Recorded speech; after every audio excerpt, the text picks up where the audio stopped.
The desert breathed. It was a slow, hot exhalation that tasted of iron and time, coating the one street of Coyote Draw in a fine red powder.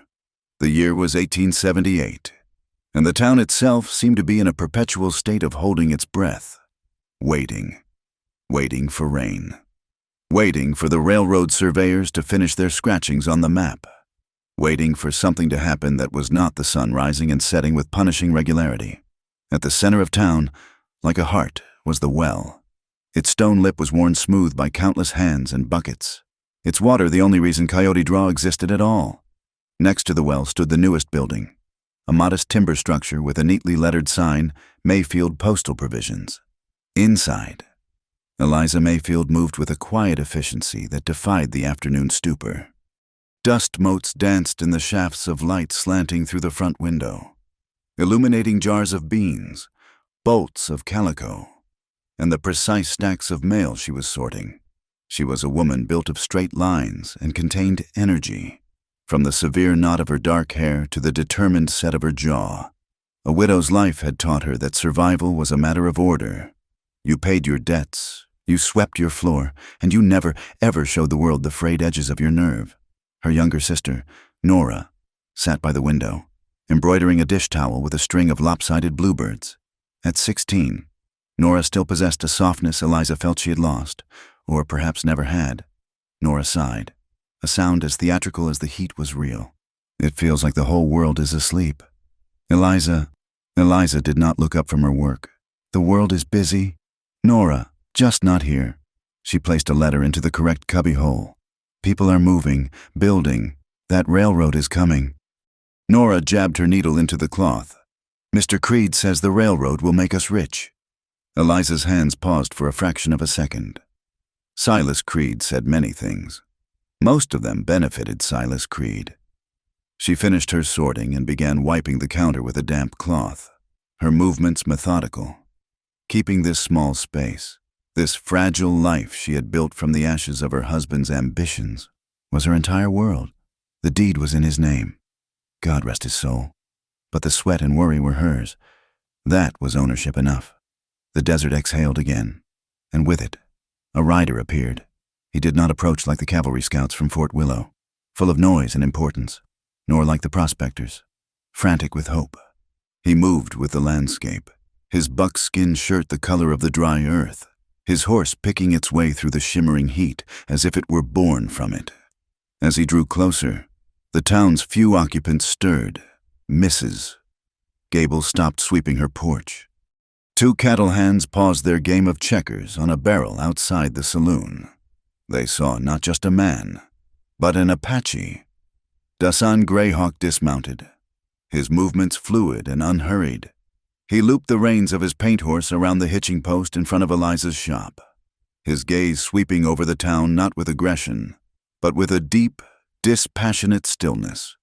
His face was a map of sun and patience, his eyes holding a calm that seemed ancient. He had been away for many months, far south, but the land had called him back. A promise needed keeping. The spirits of Coyote Spring, the place where his people had long come to speak with the earth, were owed a prayer of gratitude and remembrance. The smoke of sacred herbs had to rise. He felt the stares on his back, the familiar weight of suspicion. He had worn a blue coat once, scouting for the very soldiers who now watched him with distrust. He had done it to secure a treaty, a piece of paper meant to protect his family's small clan from being swept away. But peace bought with the coin of complicity was a restless kind of peace. The ghosts of that choice walked with him still. His purpose today was simple, personal. He needed nothing from this town but passage through it. Yet, as he turned, his eyes met Eliza Mayfield's through the glass of her shop window. It was a brief, startling connection. He saw a flicker of something that was not fear, but a guarded appraisal, a recognition of another soul standing its ground. The clatter of the weekly stagecoach broke the quiet tension. It rolled into town in a great cloud of the ever-present red dust, the driver shouting at his tired team. Miguel Ortega, the town's blacksmith, a man with a booming laugh and kind eyes, helped unload a few crates. The mail pouch, however, was thrown with less care, bouncing off a wagon wheel and rolling under the boardwalk near the well. The driver, already thirsty for a beer, did not notice. Eliza did. With a small sigh of irritation, she untied her apron and stepped outside into the blinding sun. The heat hit her like a physical blow. She knelt, reaching for the heavy leather sack, her fingers brushing away the dust. A shadow fell over her. She looked up to see the Apache man, Dasan, standing there. He had moved without a sound. "Allow me," he said. His voice was low, smoother than she would have expected.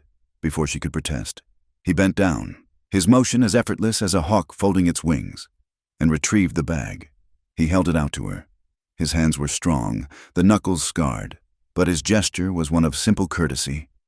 "Thank you," Eliza said, her voice tight. She took the bag, the leather warm from the sun and his touch.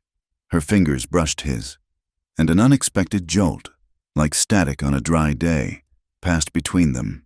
She pulled her hand back quickly. He gave a slight, almost imperceptible nod and turned away, moving toward the path that led out of town, toward the low hills and the hidden spring. Eliza watched him go for a moment, an unsettling feeling in her chest. She had lived on the frontier long enough to know the stories, the fear, the casual hatred directed at his people. But in his eyes, she had not seen a savage. She had seen a man carrying a heavy load, shaking her head, as if to clear it of foolish notions. She went back inside, the weight of the mailbag a familiar burden. Back behind her counter, the smell of soap and dry goods a comfort.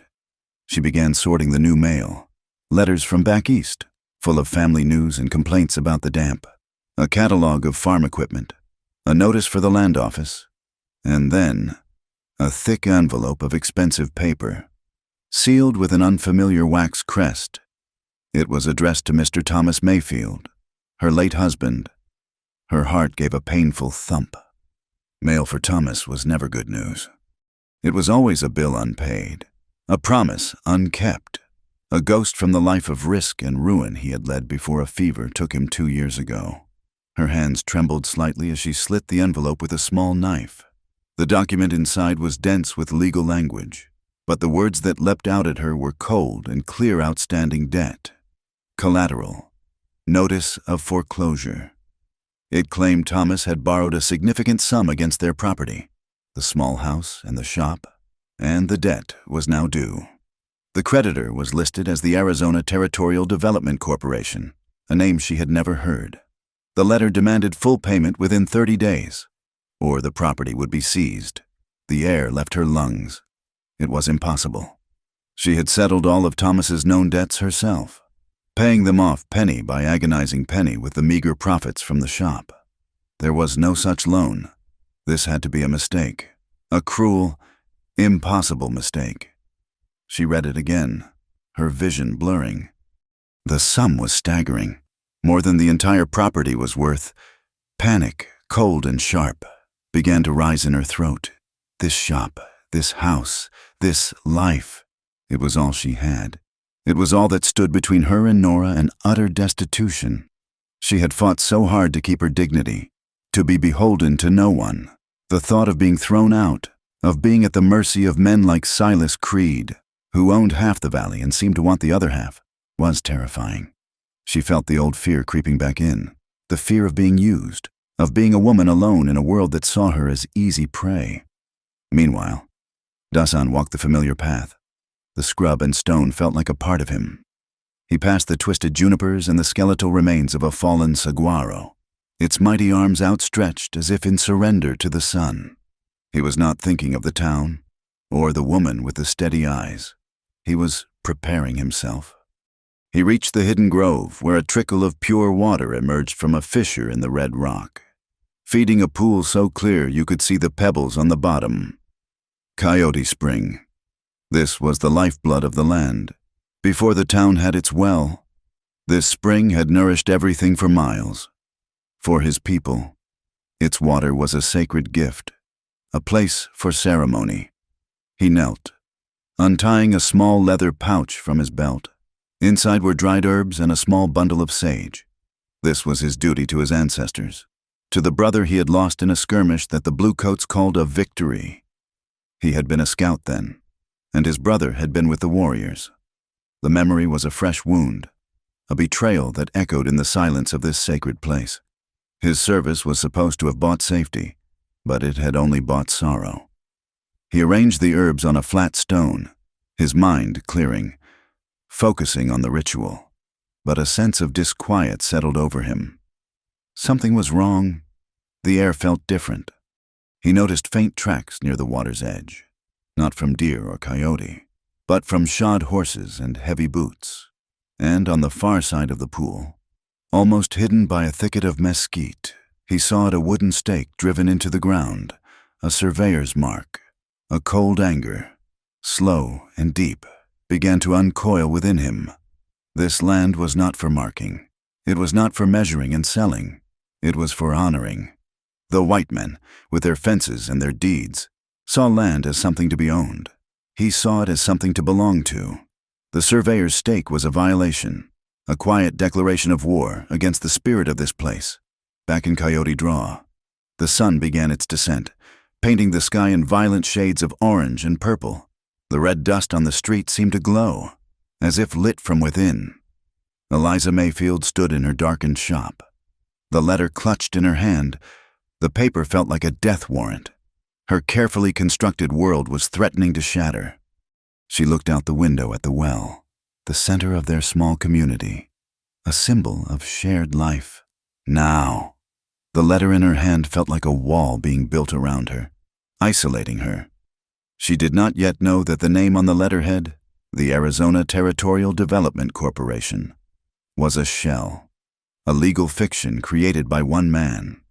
She did not know that the man who wanted her land was Silas Creed, and that he did not want it for her small shop, but for the water that ran beneath it, the very water that fed the town well, the very water that flowed from a sacred spring hidden in the hills. The moral of a hard life often began with a simple test. The decent were tried first by want, and then by lies. For Eliza, holding the lie in her hand, the trial had just begun. For Dasan, staring at the mark on his sacred ground, it was a trial that had never ended. The desert breathed in the coming night, holding the fates of the widow and the Apache in its warm, dusty embrace. A week passed, thick with a heat that promised a storm that never came. The forged letter lay hidden in a small wooden box beneath Eliza's bed, a coiled snake in the dark. She had told no one, not even Nora. To speak of it would be to give the lie power, yet its silence was a constant, gnawing pressure.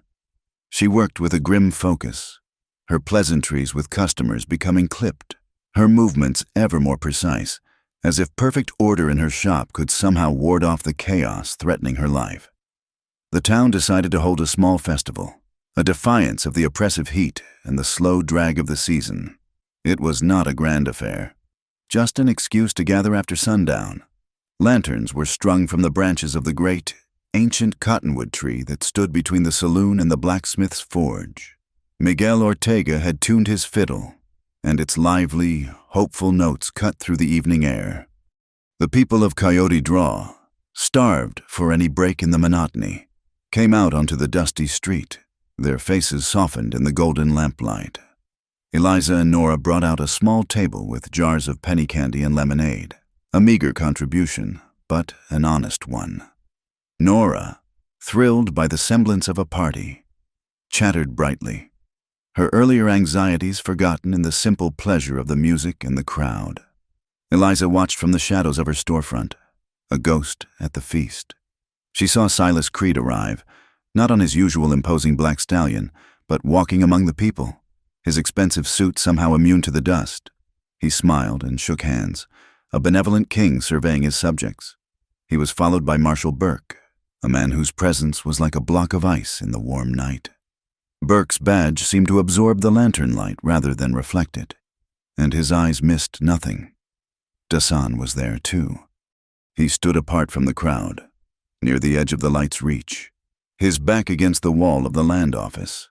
He was not participating, merely observing, a silent figure whose stillness was a stark contrast to the forced gaiety of the evening. His gaze was distant, as if he were listening to a different music, one that came from the darkened hills beyond the town. Eliza found her own eyes drawn to him more than once. There was a shared solitude between them, a silent understanding of what it meant to be on the outside, looking in. When Miguel's fiddling paused for a moment, Marshal Burke stepped into the center of the gathering, holding up a hand for quiet. His voice was flat and hard. "Folks," he began, "I have an announcement to make. For the good of public health and order, a new town ordinance is in effect as of tonight." A murmur went through the small crowd. "The town well is for the use of the citizens of Coyote Draw and approved travelers only," he continued, his eyes flicking for a moment toward the shadows where Dasan stood. "To prevent contamination and ensure there is enough for everyone. Loitering around the well is prohibited. Access by non-residents, especially local natives, is henceforth restricted." The words hung in the air, ugly and sharp. The music had stopped completely. People shifted uncomfortably. They all knew who the ordinance was for. It was a fence made of words, built around one man. Now, Silas Creed stepped forward, his expression one of sober concern. He raised his hands in a placating gesture. "Friends, I know this sounds harsh," he said, his voice smooth and reasonable. "But these are difficult times. Resources are scarce. This is simply a precaution to protect what is ours. We must all look after our own." And in that spirit, he gestured to two of his ranch hands, who hauled a massive barrel into the light. "To show my commitment to this community, I am donating a barrel of the finest flour to be distributed amongst the families of Coyote Draw." A smattering of applause broke out, uncertain at first, then stronger. Free flour was a powerful argument. It made the ugly ordinance seem like a prudent, necessary measure. Creed smiled, the very picture of civic virtue. He was offering them bread, and in return, they were giving him their conscience. Eliza felt a cold knot of disgust tighten in her stomach. It was then that Mrs. Gable, a woman known for her constant worrying, came hurrying from the well, her bucket swinging, empty. "The well," she said, her voice thin with alarm. "It is almost dry. The bucket is barely wet." A wave of concern washed over the crowd, a more genuine and immediate fear than the one Burke had manufactured. Water was life. A dry well was a death sentence for a town like Coyote Draw. People began to move toward the well, their party forgotten. Burke held his ground, a grimly satisfied look on his face. He let the panic build for a moment before he spoke again, his voice now loud and accusatory. "Contamination," he boomed, pointing a thick finger directly at Dasan. "I warned you. He has been seen lurking around the spring, up in the hills. Now he has come down here to poison our well, to foul our water with his filth." All heads turned. The light of a dozen lanterns fell on Dasan, trapping him. He did not flinch. He simply pushed himself off the wall, his face unreadable, his eyes calm. He stood alone, the collective fear and suspicion of the entire town aimed at him like a loaded gun. The goodwill of the festival had evaporated, replaced by a raw, primal anger. A few men started to move toward him, their intentions plain. "Stop!" The word was not loud, but it cut through the rising tension with the clarity of a bell. Eliza Mayfield had stepped out of the shadows. She walked calmly to the center of the street, placing herself between the angry men and Dasan. Her heart was hammering against her ribs, but her voice was steady. "That is not true." "Marshal," she said, looking directly at Burke. Burke's face darkened. "This is official town business. Mrs. Mayfield, step aside." "No," Eliza said. "What you are saying is a lie." "And how would you know that?" Burke sneered. "Because," Eliza stated, her gaze unwavering, "Mr. Greyhawk has been at my shop for the last hour." A collective gasp went through the crowd. Whispers erupted like sparks in dry grass. Eliza could feel their stares, feel their judgment. She was a widow, a woman alone, and she was providing an alibi for an Apache. In their eyes, she had just crossed a dangerous line. Nora, her face pale with horror, rushed to her side.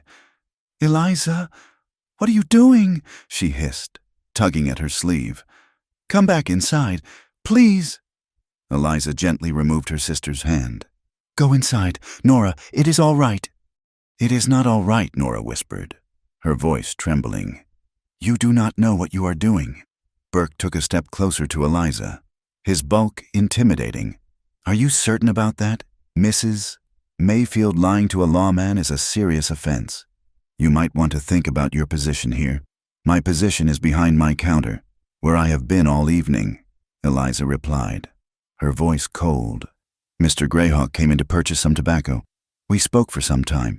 He only just stepped outside when the music stopped. He has not been near that well. She had no idea if he smoked, or why he had been in her shop in her fabricated story, but the details made it sound true. She held Burke's gaze, refusing to be cowed. For a moment, the two of them were locked in a silent battle of wills. The crowd watched, breathless. Dasan remained silent. He watched Eliza, a flicker of something unreadable in his deep, dark eyes.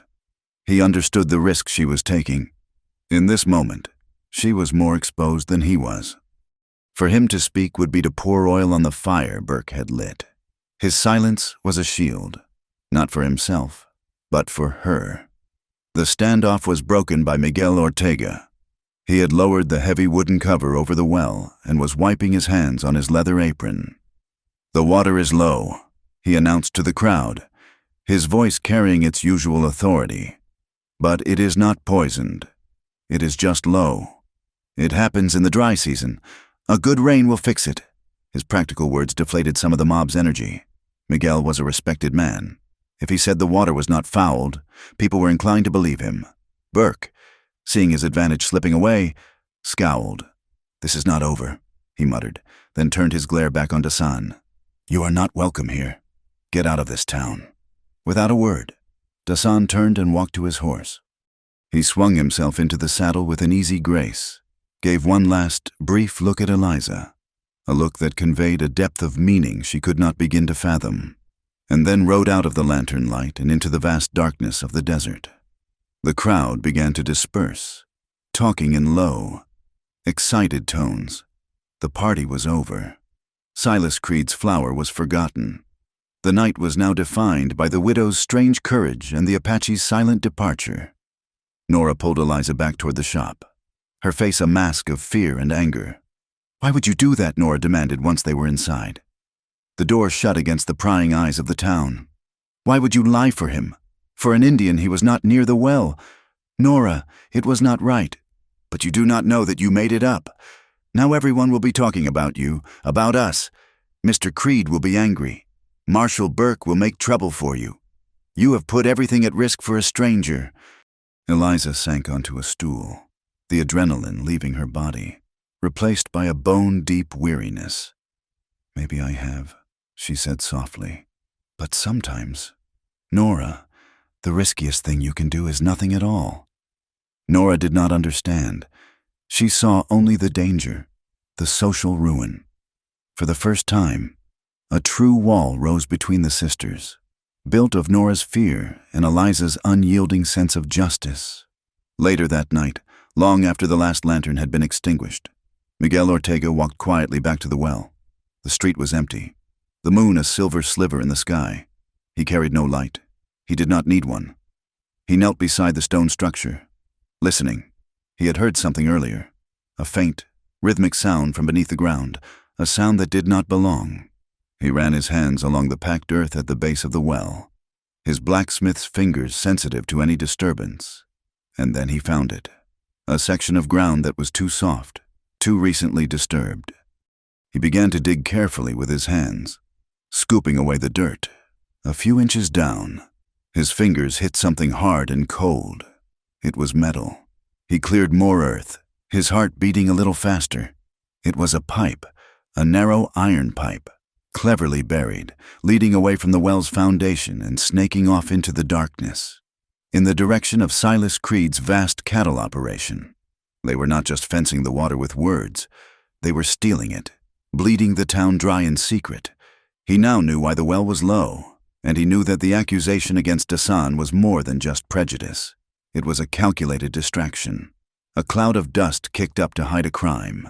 Miguel covered the pipe back up, his face grim. He had a piece of the truth. but it was a dangerous peace to hold. Courage, he thought, did not always begin with a shout.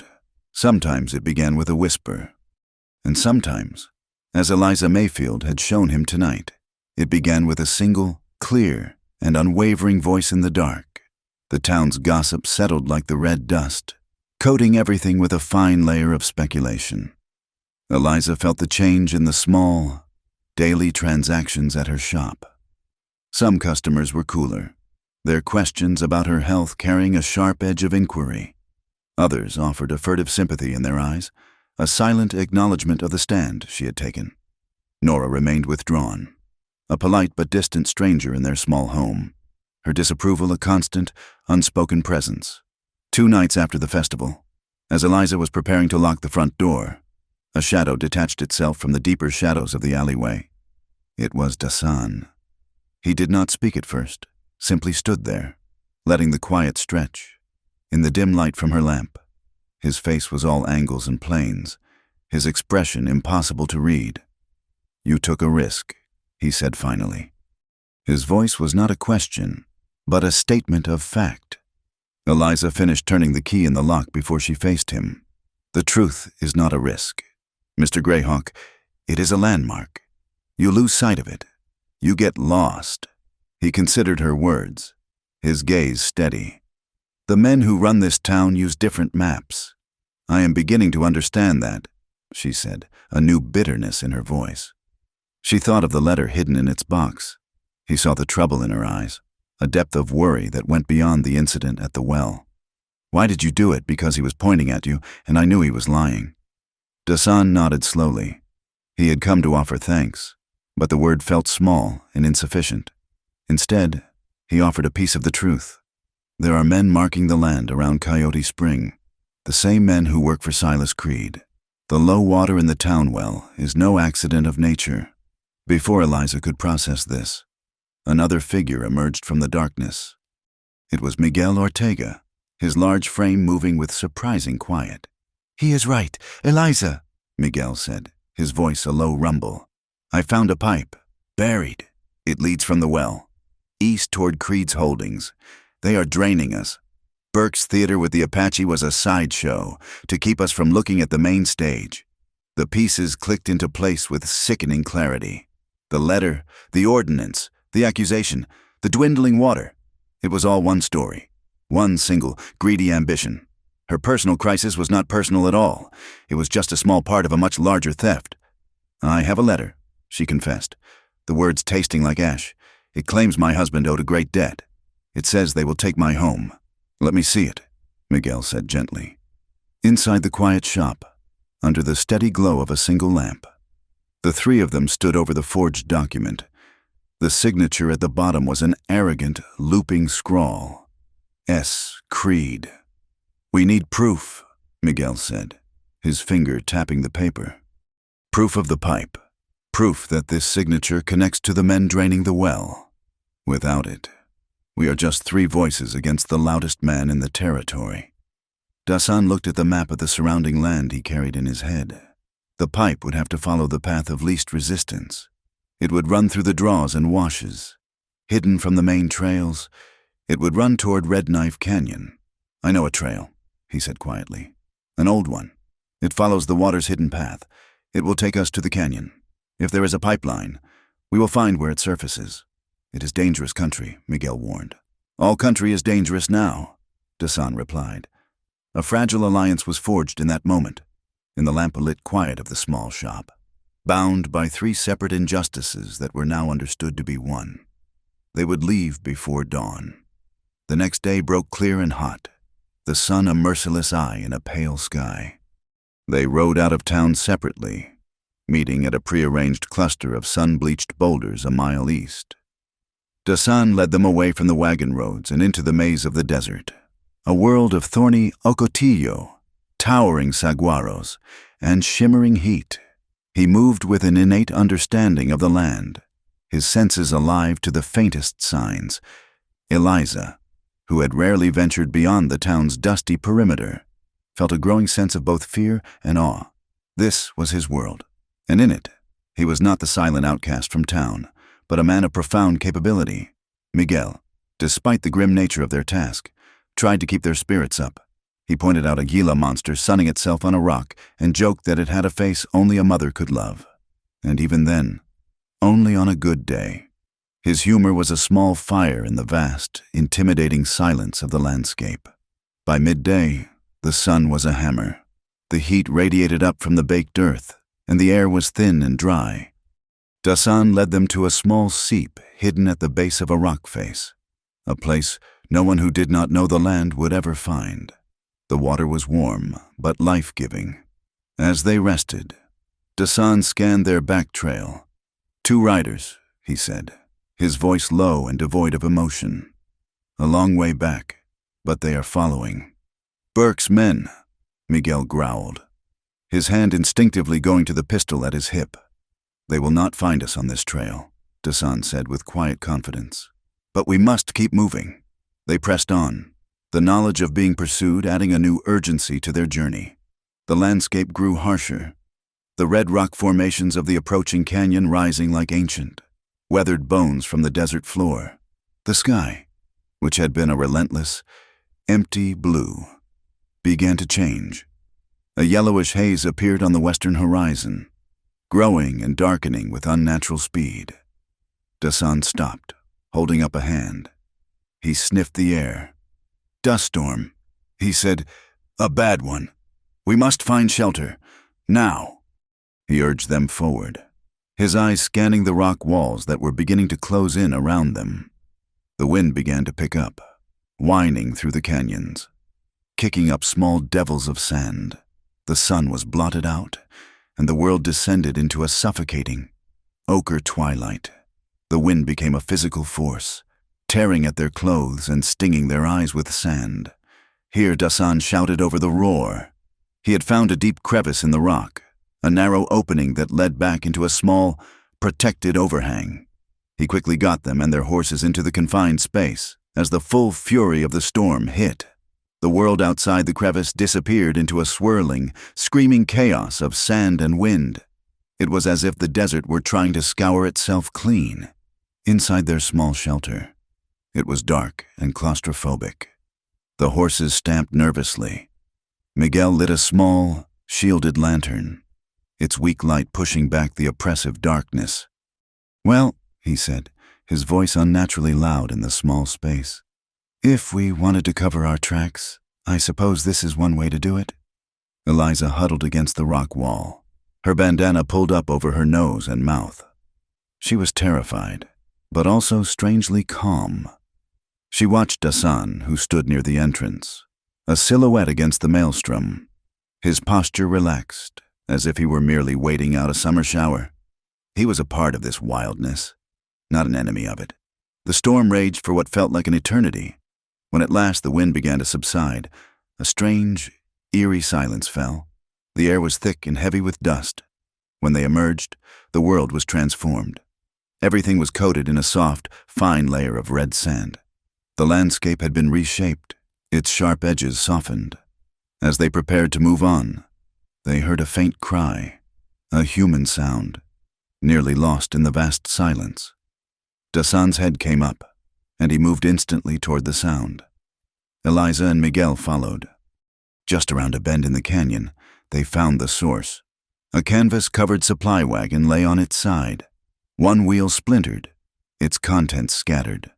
A lone figure was pinned beneath it, a young man in the tattered remains of a United States Army uniform. He was conscious, but pale with pain and shock. His leg was trapped at an ugly angle. "Help me," he gasped. Working together, they used a long piece of shattered wagon frame as a lever, and with Miguel's immense strength, they managed to lift the heavy wagon just enough for Dasan to pull the man free. He had a deep, bleeding gash on his forehead, and his leg was clearly broken. Eliza, her fear forgotten, went into motion. She tore strips from a clean bolt of cloth that had spilled from the wagon. She cleaned the head wound as best she could with water from her canteen. "It needs stitches," she said, her voice full of a clinical calm she did not feel. She found a sewing kit in her saddlebag, a needle and thread meant for mending clothes. Looking at the young soldier, she said, This is going to hurt. I am Private O'Rourke, he managed to say through gritted teeth. Just do what you have to, ma'am. With Miguel holding a steadying hand on O'Rourke's shoulder and Dasan watching with a quiet intensity, Eliza stitched the wound closed. Her hands were steady, her movements deft. It was a rough frontier repair, but it was clean and it would hold. Amid the wreckage, a leather-bound book lay half buried in the sand. Dasan picked it up. It was a shipping ledger.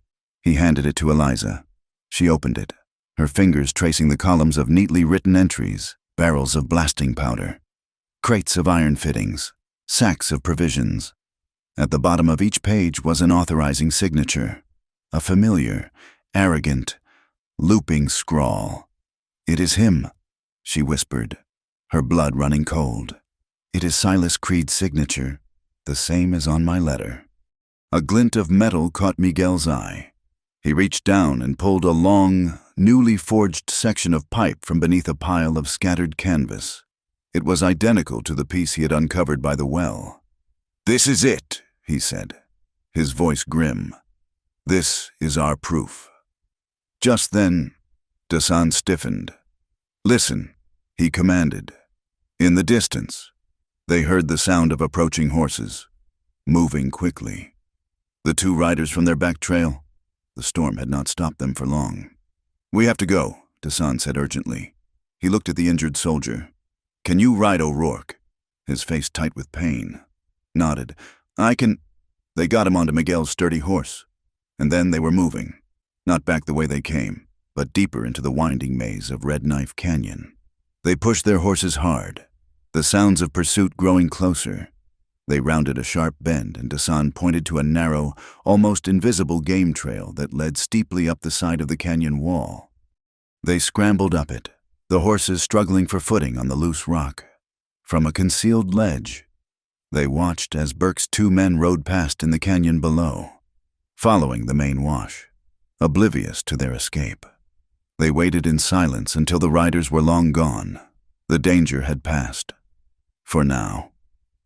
They were alone on the high ledge as the last of the dusty light began to fade.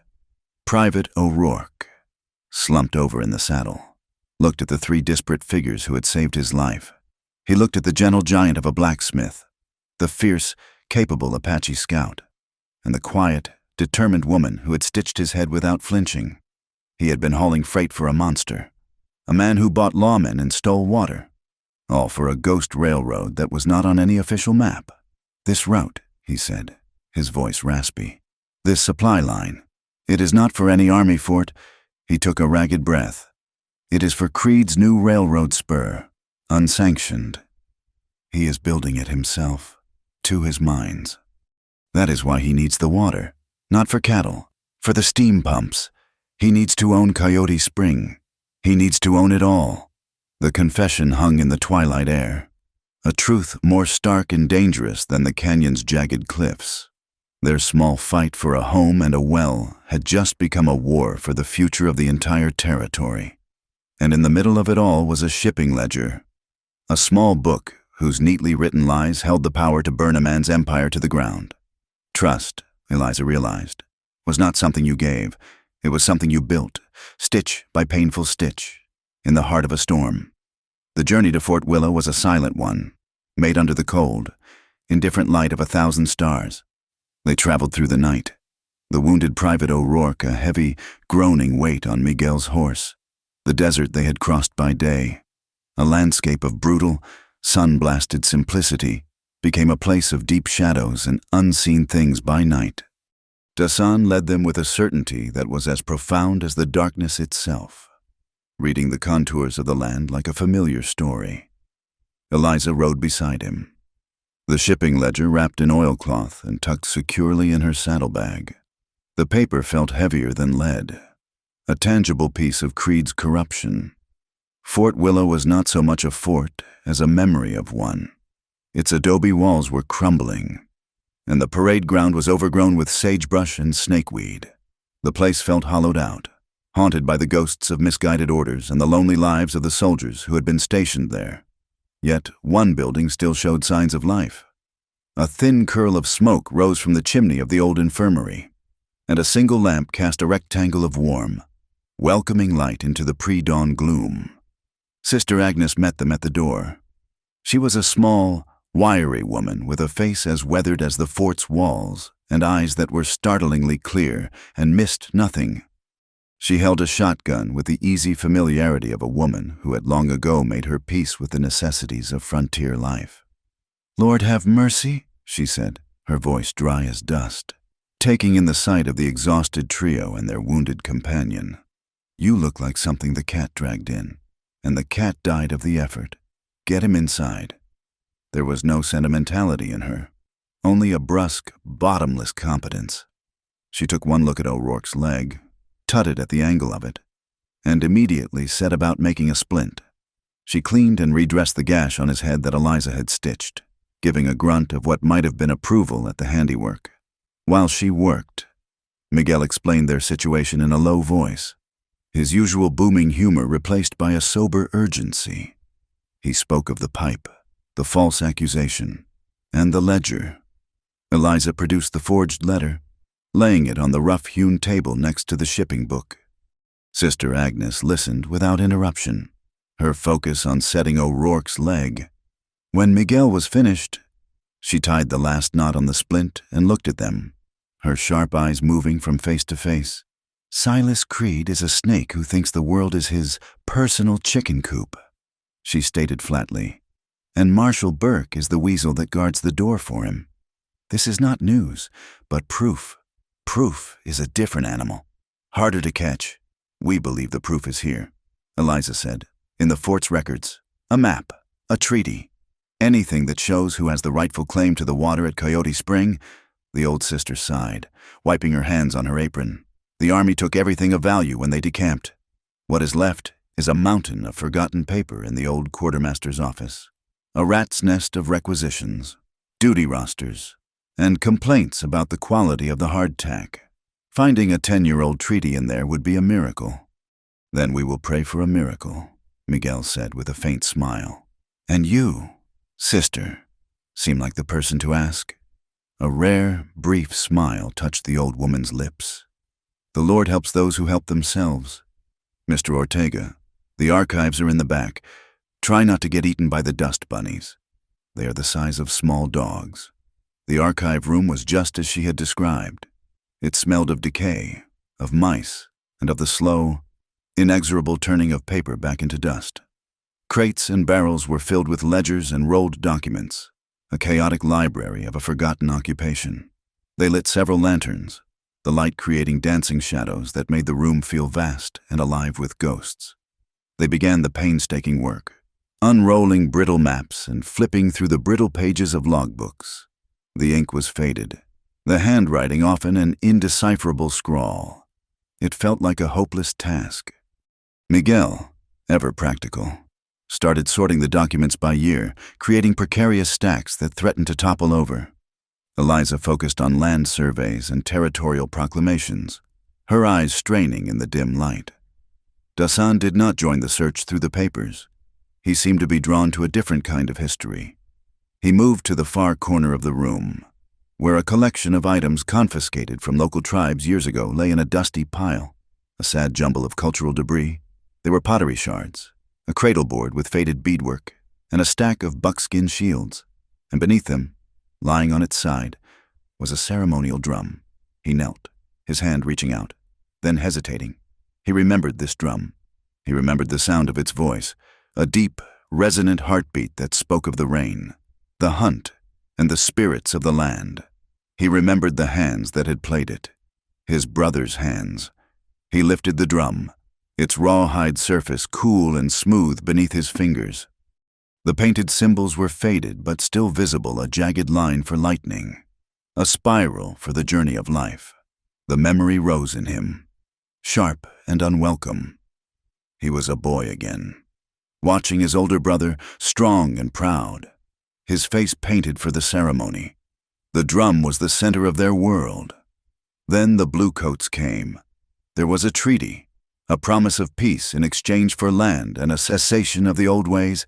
His family had argued. His father, a pragmatist, believed the treaty was the only way to survive. His brother called it a surrender of their soul. Then came the skirmish, a misunderstanding that flared into violence. His brother fell. The soldiers called it a justified action against hostiles. Dasan, who had just begun his work as a scout for them, was forced to stand by, a translator of lies, a witness to the murder of his own kin, all in the name of a peace that was never meant to be kept. The drum, along with other sacred objects, was taken, classified as paraphernalia of an uncivilized people. His work as a scout had been a heavy price to pay for a piece of paper that protected no one. It had marked him as a traitor to some of his own people and as a tool to the whites. The guilt of it was a cold stone in his gut, a weight he carried every single day. The silent drum in his hands was the symbol of it all. It was the stolen heartbeat of his people, the stolen voice of his brother. Eliza saw the change in him. She had been watching him from across the room, and she saw the way his shoulders tensed, the way his hands held the drum with a strange mixture of reverence and pain.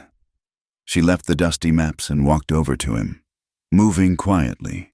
She did not speak, did not ask what was wrong.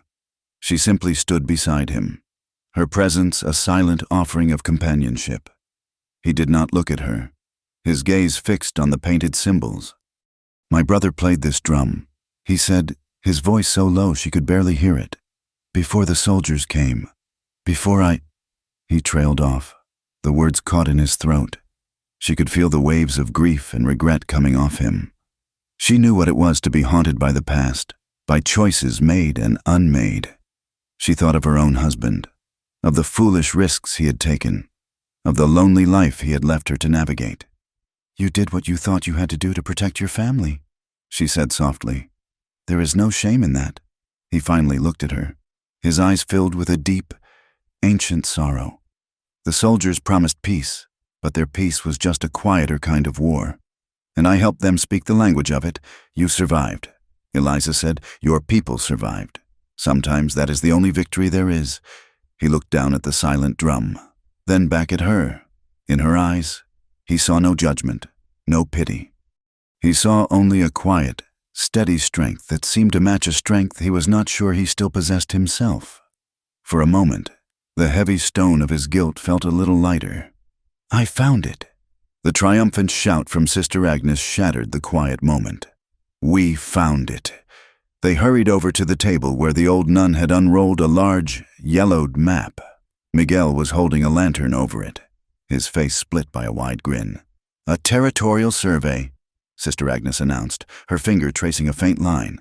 "Dated 1869, officially commissioned and filed. And look here," she pointed to a section of text in the margin, accompanied by a formal seal. Eliza leaned closer, reading the elegant, faded script. It was an addendum, a formal accord signed by a territorial governor and representatives of the local Apache clans. It explicitly designated the land surrounding Coyote Spring as protected ceremonial ground, not subject to settlement or private claim, in perpetuity. "This is it," Eliza breathed. "This is a legal document. It proves Creed is a trespasser, a thief." But as the wave of elation washed over them, it was broken by a sound from outside, the jingle of harnesses and the thud of horses' hooves in the old parade ground. A man's sharp, commanding voice. "It is Burke," Sister Agnes said, her face instantly grim. "He must have tracked you." Panic flared. They had the proof, but they were trapped. "Quickly," Miguel said, his mind working fast. "Dasan, you take the map. You know the land better than any of us. You have the best chance of getting away. But how Burke will have men watching the whole fort?" Sister Agnes looked from the back window toward an old, collapsed section of the adobe wall. "There is a root cellar under the kitchen. It has an outer hatch that opens into the old mesquite grove behind the wall. It is probably half collapsed, but a man could get through." Heavy footsteps sounded on the wooden porch of the infirmary. A loud, authoritative knock rattled the door. Eliza's mind raced. They needed a distraction. They needed time. She looked down at herself, at her dusty, travel-worn dress, at her hair which had come loose from its bun. She looked like a woman undone by hardship. An idea, desperate and dangerous, took root. "I will talk to him," she said. her voice a low, urgent whisper. What Miguel stared at her. Eliza! No, that is too dangerous. Give Dasan the map, she instructed Sister Agnes. Show him the way to the cellar. I will keep Burke busy. Just go, now! Before they could argue, she walked to the front of the infirmary, took a deep, steadying breath, and opened the door. Marshal Burke stood there, flanked by two of his thuggish deputies. His eyes narrowed with suspicion when he saw her. Well, Mrs. Mayfield, fancy meeting you here. I am looking for that Apache friend of yours. Eliza put a hand to her forehead, affecting a dizzy, flustered demeanor. Oh, Marshal, thank heavens. I am so terribly lost. My horse went lame, and I've been wandering for hours. This kind sister took me in, but I am so turned around, I must look a fright. She began to babble, her voice high and unsteady, a perfect imitation of a damsel in distress. She spoke of her poor, dead husband, of the difficulties of running a business alone, of her fear of snakes, and the terrible, terrible son. Burke stared at her, his expression a mixture of annoyance and contempt. He had come for a confrontation, a showdown, and instead he was met with this nonsensical stream of feminine foolishness. Ma'am, I do not have time for— Oh, but you must help me, she pressed on, stepping out onto the porch to block his way, forcing him to engage with her. I do not know how I will ever get back to Coyote Draw. My sister Nora will be worried sick. Can you imagine poor, delicate Nora, all alone, behind her, inside the infirmary? Dasan was already moving, with the precious map tucked inside his shirt. He followed Sister Agnes through the dark, musty kitchen. She heaved open a heavy trap door, revealing a set of stone steps leading down into blackness. Go with God, she whispered, and for heaven's sake, do not get caught. Dasan nodded once, a look of profound gratitude in his eyes, and disappeared into the earth. Outside, Eliza kept talking, her voice growing more animated, her gestures more dramatic. She was a woman lost in every sense of the word, a fragile creature completely overwhelmed by the harsh realities of the West. It was a performance of a lifetime, using the very prejudices that kept women in their place as a shield and a sword. And as Marshal Burke stood there, trapped by the conventions of civility that demanded he at least pretend to listen to the poor, lost widow, the man who held the key to his downfall was crawling through a collapsed tunnel, out into the desert, and into the freedom of the night. Eliza's performance as the lost and witless widow bought Dasan the precious minutes he needed. Marshal Burke, thoroughly annoyed and convinced he was dealing with a hysterical woman on the verge of collapse, finally offered her a brusque escort back to town, an offer she gratefully accepted. The ride back was a torment of feigned gratitude and vapid chatter on her part, and stony, impatient silence on his. By the time they reached the edge of Coyote Draw, she had pleaded such a headache and embarrassment that he was only too glad to leave her at her doorstep. Miguel and the still recovering Private O'Rourke arrived under the cover of darkness a few hours later. Having taken a long, circuitous route, the alliance was scattered, but they were, for the moment, safe. The town they returned to was not the one they had left. A subtle poison had seeped into the soil of their small community. Silas Creed had not been idle. His first and most blatant act was the fence. A new, ugly scar of barbed wire now stretched across the path leading toward the hills and Coyote Spring. The wire, with its vicious, thorny barbs, glinted in the sun. A cruel and modern declaration of ownership. A freshly painted sign was nailed to a thick post, private property. No trespassing. Violators will be prosecuted. The words were an affront to the open land, a challenge to the sky itself. Creed's charity had continued as well, but it was a charity that came with strings. He had offered credit at the general store to families struggling with the low water, distributed sacks of grain, and paid handsomely for day labor on his new fence. He was buying loyalty, or at least the silence that passed for it. The town was splitting along a fault line of fear and favor. Those who took Creed's offerings began to look at Eliza with suspicion. The whispers that had started the night she defended Dasan had grown into a chorus of rumor. They said she was a troublemaker. They said she was consorting with a dangerous savage. They said she had lost her senses after her husband's death. The rumors were another kind of fence, invisible and sharp, designed to isolate her. The final turn of the screw came 2 days later. Marshal Burke strode out of his office and nailed a notice to the board outside the well. In bold, black letters, it declared a warrant for the arrest of Dasan Greyhawk.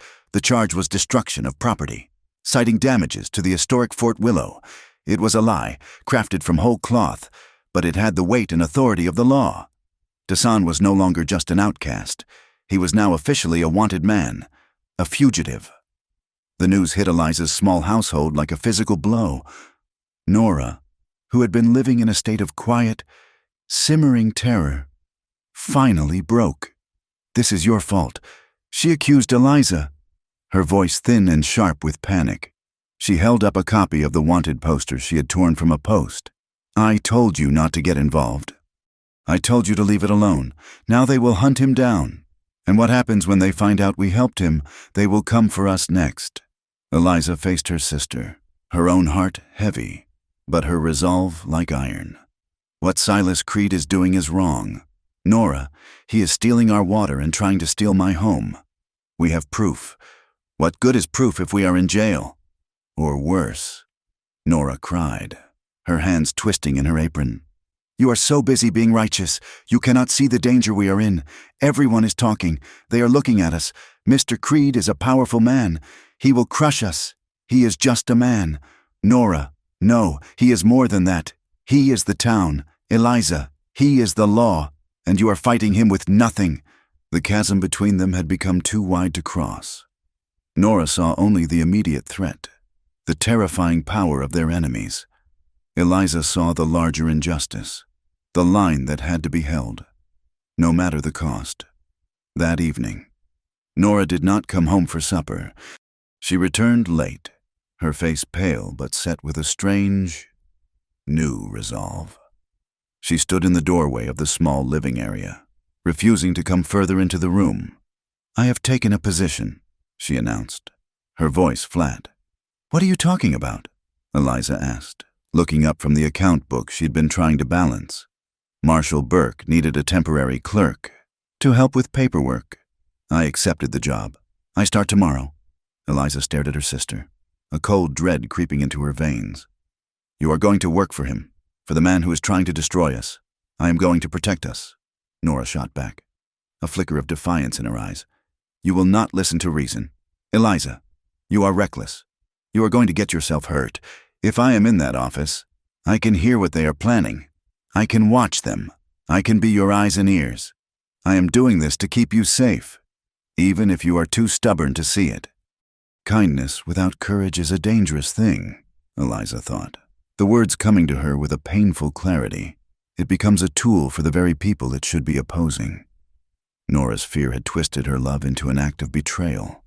She believed she was helping, but she was stepping into the enemy's camp, becoming a part of the machine that was grinding them down. "Do not do this." "Nora," Eliza pleaded, her voice soft. "I have already said yes," Nora replied, her chin trembling slightly. She turned and fled to the small room they shared, closing the door behind her, leaving Eliza alone in the lamplight, more isolated than ever before. News of the warrant traveled on the wind. Miguel, his face a grim mask, managed to get a message to Dasan, who was hidden in the high, rocky country known only to his people.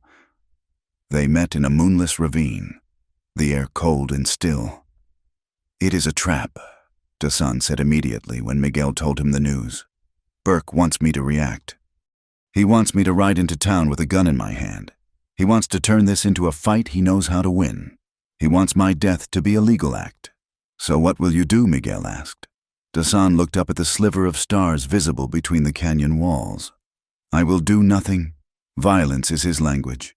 I will not speak it. Patience is a weapon he does not understand. We have the map. We have the truth. We must find a different way to make it heard."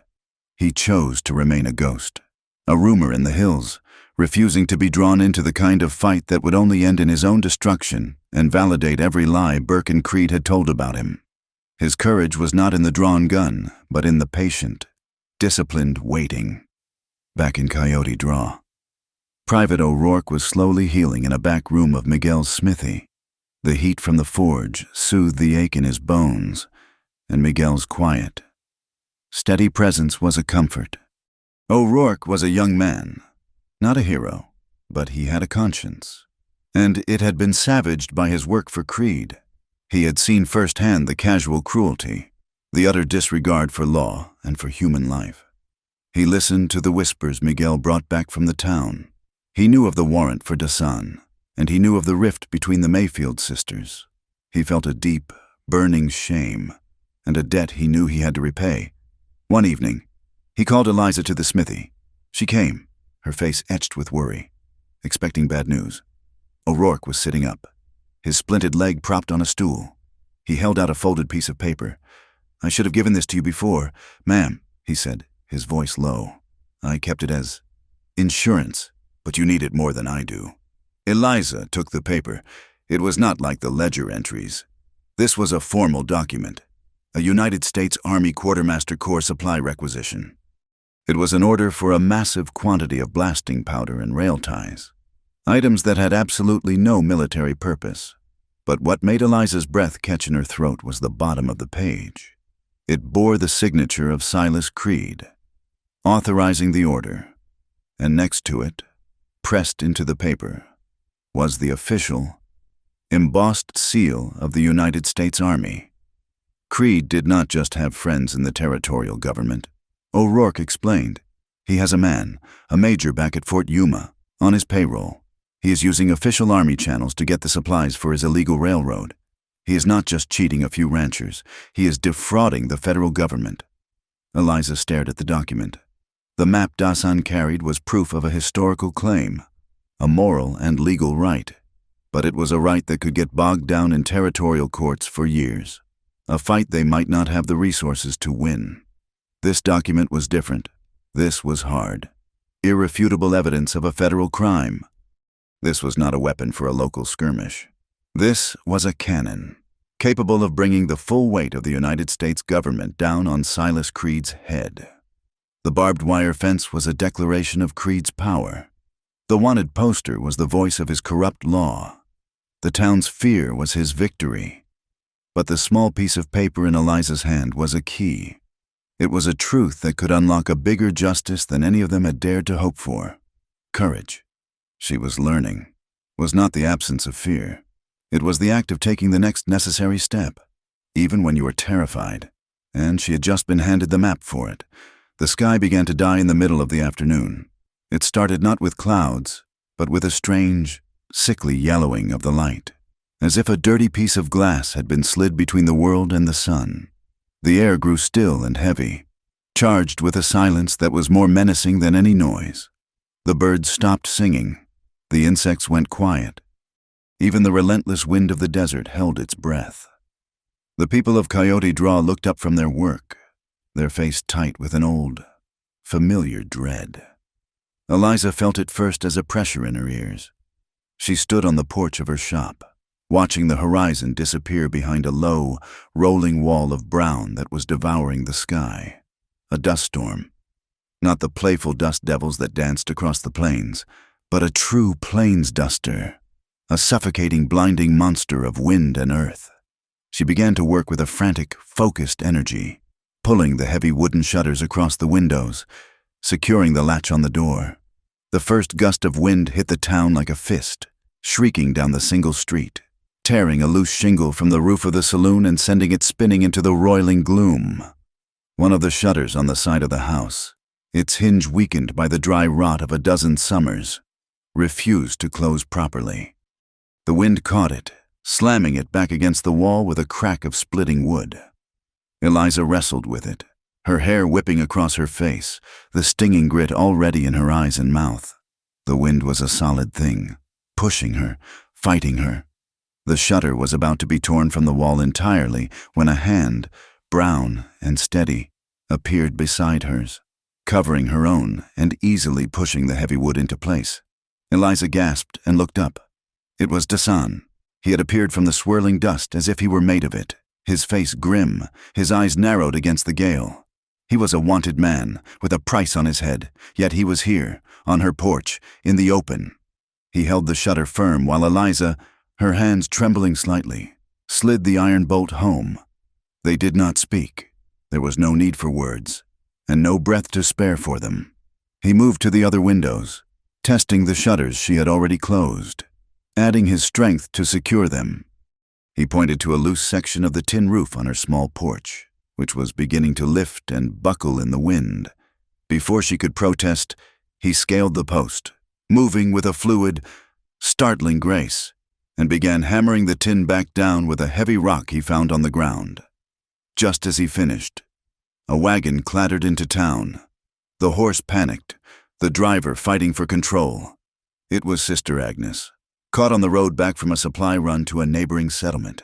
She pulled the wagon into the relative shelter of Miguel's smithy, her face a mask of grim determination under a layer of dust. "Get inside," she yelled at Eliza, her voice nearly snatched away by the wind. "All of you!" Nora burst out of the house, her face white with terror, and threw herself at Eliza. "The world is ending," she sobbed. "No, it is not," Eliza said, holding her sister tight. "It is just the wind. Now help me get Sister Agnes inside." They half-carried, half-dragged the old nun and a crate of her most precious supplies from the wagon into the small house just as the storm hit with its full, apocalyptic fury. The sky went from brown to black. The sun vanished. The world was reduced to a roaring, suffocating darkness, a universe of screaming wind and flying sand. Dasan was the last one in, sliding the door shut and ramming the heavy bar across it just as the sound outside rose to an unbearable shriek. The small house groaned under the assault. Dust poured in through every crack, a fine gritty fog that coated everything and made the air thick and hard to breathe. The single lamp on the table flickered, its small flame a fragile beacon in the chaos. The storeroom. Eliza shouted over the din. "It is the safest place." It was a small, windowless room at the back of the house, its walls lined with shelves of goods. It was cramped, but the thick adobe walls offered a better defense against the storm's power. They huddled together in the small space, 4 disparate souls trapped by the rage of the desert. Nora was a crumpled ball of fear in one corner, her face buried in her arms. Sister Agnes, ever practical, began methodically checking her supplies, her calm a small, steady anchor. Dasan stood near the door, listening not just with his ears, but with his whole body, to the voice of the storm. He was not afraid of it. He understood its power, respected it. It was a force of nature, clean in its violence, unlike the petty, grasping violence of men. Eliza watched him. In the flickering lamplight, he seemed both incredibly strong and profoundly alone. He was an outcast, a fugitive, and yet he had walked into the heart of the town that wanted him arrested, into the teeth of the storm, to help her. Her heart ached with a feeling she could not name, a complex mixture of gratitude, admiration, and a deep, empathetic sorrow for the loneliness she saw in him. The worst of the storm passed in a wave of terrifying sound and pressure. The house shook, and for a long moment, Eliza was sure the roof would be torn away. Then, gradually, the screaming of the wind subsided into a deep, sustained roar. They could breathe again. In the relative quiet, the tension in the small room became almost unbearable. Nora's quiet sobs, Sister Agnes's deliberate movements, Eliza's own strained breathing, and Dasan's profound stillness filled the space. The storm had forced them together, stripping away the ordinary buffers of society, leaving them exposed. After what felt like hours, Dasan moved. He unslung the bedroll from his shoulder. He did not look at Eliza, but she knew what he intended to do. He would sleep on the covered front porch, what was left of it, even now, a wanted man sharing a tiny shelter with 3 women. His instinct was to maintain a distance, to honor the boundaries that a world of prejudice had drawn around him. He would face the remnants of the storm alone, rather than presume a welcome he had no reason to expect. He started for the door to the main room, but Eliza moved to block his path. "Do not," she said, her voice quiet but firm. He stopped, his eyes questioning. "It is not safe out there," she said. "The roof is damaged. Stay." He gestured to the cramped floor of the storeroom. "There is no room. There is room enough," she insisted. He hesitated, a conflict playing out on his stoic features. It was a matter of honor. He could not, would not, impose. He gave a slight, almost imperceptible shake of his head and made to step around her. She put her hand on his wrist. His skin was warm, his pulse a steady, slow beat beneath her fingers. The simple touch was electric, a sudden, shocking intimacy in the dusty dark. He froze, his gaze locked on her face, the silence stretched, thick with unspoken things. She saw the ghosts in his eyes, the weariness of a man who had been fighting wars both inside and out for his entire life. She saw the deep, ingrained caution, the expectation of rejection, and in that moment, she understood that his loneliness was as vast and as harsh as the desert outside. A small, sad, and infinitely tender smile touched her lips. She leaned in closer, so that her words were a whisper meant only for him, a quiet defiance of the howling wind and the howling prejudice of the world. The Apache wanted warmth on his bed. She murmured, her voice a mixture of gentle humor and heartbreaking sincerity. Then the widow's kiss burned stronger than fire. The words were a spark in the dark, a reclaiming of the ugly stories the town might whisper. She took the potential poison of gossip and turned it into a balm, an invitation, an offering of shared warmth against the cold. Something shifted in his eyes. The caution, the loneliness, the centuries of guarded defense, all of it receded, replaced by a raw, unguarded vulnerability that stole her breath. He did not move, but she felt his assent, his acceptance of her offering. Slowly, she rose on her toes and pressed her lips to his. It was not a kiss of passion, but of profound recognition. It was chaste, yet more intimate than any embrace she had ever known. It tasted of dust and courage and a deep, shared sorrow. It was a slow, quiet healing, a silent promise that in this small, storm-tossed room, they were not a widow and an Apache. They were simply a man and a woman, finding shelter in each other. When they broke apart, the storm outside seemed to have quieted, as if holding its breath. He finally spoke, his voice raspy. "I am a wanted man," he said, not as a warning, but as a confession. "I bring trouble." She looked at the federal requisition notice she had tucked safely away, at the forged letter that threatened her home. "Trouble is already here," she replied. "We were just waiting for it to be given a name. Later." As the storm settled into a steady, mournful moan, they talked. Nora had cried herself to sleep, and Sister Agnes, with a wisdom that required no words, had made herself busy in the corner, giving them the illusion of privacy. In quiet voices, they shared the shapes of their deepest fears.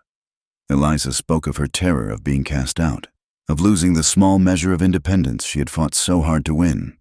She spoke of her husband, a good man who had been broken by his dreams, and of her fear of being just as fragile.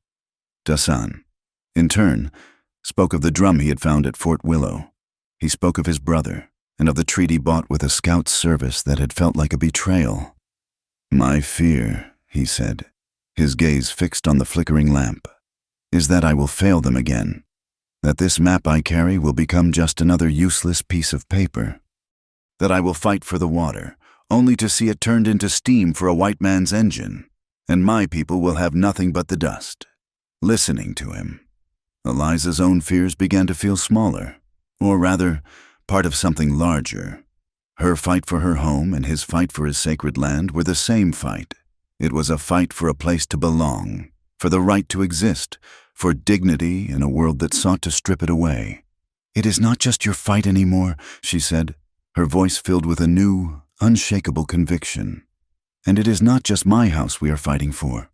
We are fighting for the water itself, for the heart of this place. We will use the map, and we will use the requisition order. We will use their own laws against them." A new understanding settled between them, solid and real. The midpoint of their journey had been reached.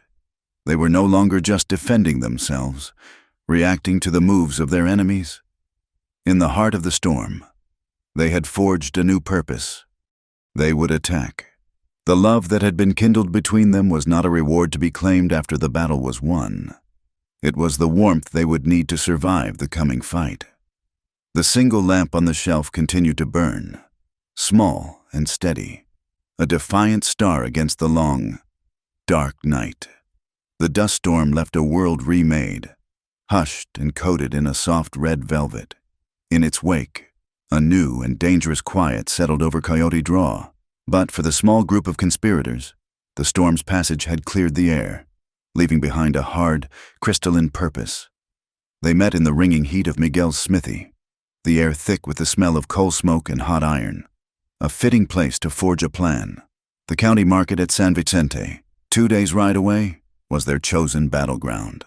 It was the one time and place where the wider world came to them, bringing ranchers, merchants, and most importantly, a traveling circuit judge. Judge Harlan Pritchard was known to be a man of formidable intellect and little patience for local politics. He was their only chance at a fair hearing. "We cannot just walk up and accuse Silas Creed," Eliza said, her voice steady as she laid out their strategy. "It has to be a performance. We have to create a moment so public, so undeniable, that the judge has no choice but to act. So, we put on a play," Miguel said, wiping sweat from his brow with the back of his hand. "I like it. What are our roles?" Eliza would be the first speaker. She had spent the last day and night hunched over a blank ledger, painstakingly creating a work of fiction, using the names of men she knew had been ruined by Creed. She fabricated a shadow account book, a record of predatory loans, impossible interest rates, and foreclosures based on manufactured debts. It was a lie that told a deeper truth about Creed's methods. Miguel, the craftsman, had built a small, ingenious model on a wooden board. It was a perfect replica of the town well, and with the pull of a small lever, a hidden section of the model slid away to reveal a miniature pipe, siphoning off a trickle of real water from a hidden reservoir into a cup labeled Creed Cattle Company. It was simple, visual, and devastatingly clear. Private O'Rourke, his legs still splinted but his resolve firm, would be their sworn witness. He would hold the authentic shipping ledger and be prepared to testify, under oath, to its meaning and to the signature that matched the one on Eliza's own forged foreclosure notice. Dasan was the most dangerous and necessary piece of the plan. He had to be there. The official map, the one from 1869 that proved the Apache claim to the spring, was their foundational argument. Without him to present it, their case was incomplete. His presence was a risk, a lit fuse, but they had no other choice. Nora was a ghost in her own home. She moved through her days in a fog of fear, performing her clerical duties for Marshal Burke with a numb, mechanical precision. She listened to the casual brutality of the men in the office, their crude jokes about the wanted Apache, their smug talk of Creed's inevitable triumph. Every word was a small cut, bleeding the courage she did not think she had. She saw the letters that passed between Burke and Creed, full of coded instructions and shared contempt for the law they were supposed to uphold. She saw the key to the heavy iron safe in the corner, the key Burke always kept on a ring tucked into his belt, and she felt a terror so profound it made her physically ill. The day of the market arrived bright and loud. The main street of San Vicente was a river of humanity, a chaotic mix of ranchers in their Sunday best, miners spending their pay, families from outlying homesteads, and merchants shouting their wares. The air was thick with the smell of roasted corn, horse sweat, and cheap perfume. A makeshift bell tower had been erected in the center of the square, and its intermittent clanging announced auctions and public notices. Judge Pritchard, a stern, white-haired man with a jaw that looked like it had been carved from granite, had set up a temporary courtroom at a large table on the steps of the land office. It was time. Eliza felt a tremor of fear, but she thought of Dasan's quiet strength during the storm, and she found her own. She walked to the edge of the crowd, her fake ledger held tight in her hands, and waited for a lull. When the market bell fell silent, she took a deep breath and stepped forward. "Your Honor, she called out, her voice clearer and stronger than she had expected. "My name is Eliza Mayfield, from Coyote Draw. I wish to present evidence of a crime." A hush fell over the immediate area. Heads turned. Judge Pritchard looked up from his papers, his expression one of weary impatience. Before he could speak, Miguel stepped forward and placed his model on the edge of the judge's table. Private O'Rourke, using a crutch, hobbled to stand beside them. The sight of three such disparate people making such a bold claim was enough to capture the crowd's attention. And what crime would that be? "Mrs. Mayfield," the judge asked, his eyes flinty. "The systematic robbery of the people of our community by Mr. Silas Creed," Eliza announced. A gasp went through the crowd.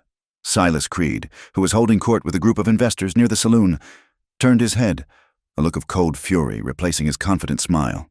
Marshal Burke, who had been standing near the edge of the platform, began to push his way through the crowd, his face a thundercloud. Eliza began to speak, laying out the story of the forged letter, the predatory loans. She opened her ledger, its pages a testament to her meticulous deception. But she had only gotten a few sentences out when Burke's plan was sprung. One of his deputies, a hulking man with a vacant expression, who had been standing deliberately close to Dassan near the edge of the crowd, suddenly shouted, "My gun, it is gone!" He spun around and pointed a thick, accusing finger directly at Dassan. "He took it. The Apache stole my pistol." The crowd, which had been leaning in with curiosity, recoiled in a wave of fear and anger. The words were a poisoned dart, perfectly aimed. An Apache, a stolen gun. In an instant, their careful presentation was shattered. The simmering prejudice that always lay just beneath the surface of frontier life erupted. Men reached for their own weapons. The mood turned ugly, violent. Burke shoved his way to the front, his hand on his own pistol. "See, Your Honor, this is the kind of filth she associates with. A common thief and a fugitive. Arrest him." Back in Coyote Draw, Nora had been sent to the marshal's office to file a stack of freight invoices. The town was a ghost town. Everyone having gone to the market, she was alone. The silence of the office was unnerving. She could hear the frantic ticking of the clock on the wall, a sound that usually went unnoticed. It sounded like a countdown. She thought of Eliza, standing up to that crowd. She thought of the fear she had lived with for weeks, a fear that had turned her into a coward, a collaborator. She looked at the invoices in her hand, documents detailing the movement of Creed's illicit supplies, and she felt a surge of shame so powerful it made her dizzy. "My sister is brave," she thought, "and what am I, the key?" The image of the key on Burke's belt filled her mind. He was not here. He was in San Vicente, trying to hurt her sister, trying to destroy their lives. But the key to all his secrets was right here. She looked at the heavy iron safe. Her heart hammered against her ribs. This was insane. If she was caught, she would go to prison. But if she did nothing, the shame would be its own kind of prison, one she would have to live in for the rest of her life. Her hands shaking, she began to search. She did not know where he would keep a spare, or if one even existed. She looked in his desk drawers, full of wanted posters and empty whiskey flasks. She looked in the small cabinet where he kept his rifle. Nothing. Then she saw it. Hanging on a nail behind a calendar on the wall was a second, smaller ring of keys. They were for the office doors, the storeroom, the jail cells, and among them, tarnished and plain, was a key that matched the shape and size of the one Burke carried. With trembling fingers, she took the key. It felt cold and heavy, the weight of a terrible decision. She walked to the safe, the sound of her own footsteps unnaturally loud in the silent room. She knelt, inserted the key into the lock, and turned. The tumblers clicked, a sound as loud as a gunshot in the still air. She pulled the heavy door open. In the market square, chaos reigned. Dassan stood his ground, surrounded by a ring of hostile faces. He did not move, did not speak. He held the rolled-up map in his hand, his expression a mask of calm, but his eyes were alive, watching every man, calculating every threat. He would not be the one to start the violence. Miguel stepped between Dassan and the most aggressive of the men. "Now, "Hold on, friends," he said, his voice a low, calming rumble. "Let us not lose our heads. Nobody has seen any stolen gun. Let the marshal do his job." It was a masterful stroke, using Burke's own authority to defuse the situation Burke himself had created. The men hesitated, looking to the marshal for their cue. The judge, his face a study in grim displeasure, banged a gavel on his table. "Order," he roared. "There will be order, Marshal. If you have an accusation to make it. Otherwise, I will have you removed for disrupting this proceeding." Inside the safe, beneath a stack of legal papers, Nora found a slim oilskin pouch. She pulled it out and opened it. Inside were letters, 6 of them, written in Silas Creed's arrogant script, addressed to Marshal Burke. She read the first few lines of one, and her blood ran cold. It was a detailed set of instructions for the false accusation against Dasan at the well, and a promise of a handsome bonus upon its successful completion. It was the whole conspiracy, laid bare in black and white. She had found it. The key had not just opened a safe, it had unlocked the truth. As Nora was tucking the letters into the bodice of her dress, another woman was making her own discovery. Sister Agnes, who had remained at Fort Willow, had been unable to shake a nagging feeling. The copy of the map was good, but she had a vague, persistent memory of an old tale, of the original treaty being entrusted to the fort's first chaplain for safekeeping. On a hunch, she went not to the archives, but to the small, crumbling adobe chapel at the edge of the fort. Behind the altar was a small, locked sacristy. Using one of Miguel's pry bars, she forced the door. Inside, covered in a thick blanket of dust, was a small, iron strongbox. It was locked, but the lock was old and rusted. A few well-placed blows with the pry bar, and the lid sprang open. There, resting on a bed of faded velvet, was a rolled parchment tied with a ribbon and sealed with the official, unbroken wax seal of the Arizona Territorial Government. It was the original document from 1869. It was not a copy, not a record, but the thing itself, a piece of history, a sacred promise made law. She held it in her hands, a weapon more powerful than any gun, and whispered a prayer of thanks. The fragile truce imposed by Judge Pritchard in the market square held for less than a day. It was not a peace, but a pause, the terrifying stillness before a lightning strike. Silas Creed had been publicly challenged, his authority questioned, his crimes hinted at before the entire county. A man like Creed, cornered and embarrassed, would not react with legal maneuvering. He would react with fire. The first sign of it came as a flicker against the deep purple of the evening sky, a glow from the direction of Coyote Draw. Too bright and too angry to be the sunset, a rider, his horse lathered and wild-eyed, galloped into San Vicente shouting the news. It was the blacksmith's shop. Miguel Ortega's forge and the warehouse behind it were burning. For Miguel, the news was a physical blow. His tools, his stock, his home, the work of a lifetime, all turning to ash. A cold, hard rage settled over his features, replacing the usual warmth in his eyes. He knew, they all knew, this was no accident. It was a message and a diversion. As the men of San Vicente organized a futile bucket brigade, Private O'Rourke, his military mind seeing past the obvious, grabbed Eliza's arm. "This is a classic tactic, ma'am," he said, his voice low and urgent. "Create a crisis to draw all eyes in one direction, while you make your real move in the other. He is not just burning a building. He is going for the spring." The realization hit them with the force of a physical shock. While the town was distracted by the fire, Creed would be moving his men and his machinery, the steam pump O'Rourke had told them about, to Coyote Spring. He would seize the source of the water under the cover of chaos, cementing his physical control before any legal challenge could be mounted. "We have to go," Dasan said, his voice a calm certainty in the midst of the panic. "Now, through Red Knife Canyon. It is the only way to get there ahead of him." There was no time for a larger plan, no time to gather allies. Their small band was all they had. Dasan, his face a mask of grim purpose. Eliza, the precious legal documents wrapped in oilskin and hidden in a deep pocket of her riding skirt. Miguel, his heart a furnace of cold fury, and O'Rourke, leaning on his crutch, his jaw set. "You will need another gun?" the young soldier said. "My leg is useless, but my aim is not." They rode out into a night lit by the distant, angry glow of the fire and the serene, silver light of a full moon.